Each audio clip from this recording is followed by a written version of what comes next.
Қайырлы күн баршаңызға. Бүгін ерекше дайындалатын фрикадельки сорпасын дайындайтын боламыз. Рецептім ұнап жатса, подписаться етіп, лайк басуды ұмытпаңыз. Ендеше бізге сарымсақ пен жуаны өткіштен өткізіп, қалауынша тұз бұрышын сеуіп, жақсылап араластырып, фрикаделькиді домалататын боламыз.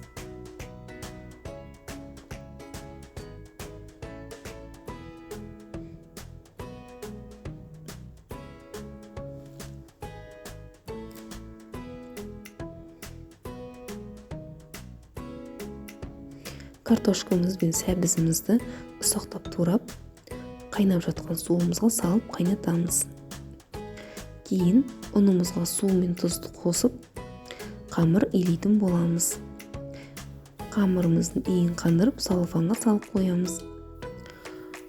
Иі қанған қамырды қалыңдығы 5 см аспайтындай қылып қамырымызды жаямыз.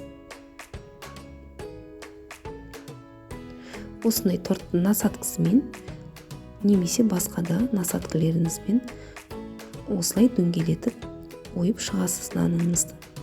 Қайнап жатқан сорпамызға фрикаделькиімізді 10 минут қайнатамыз.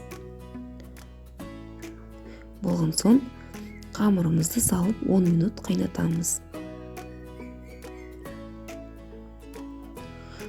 Қайнаған сорпамызға жасыл бұрышымызды салып бір қайнатып аламыз. Сорпамыздың бетіне укроп сеуіп, осымен тамағымыз дайын.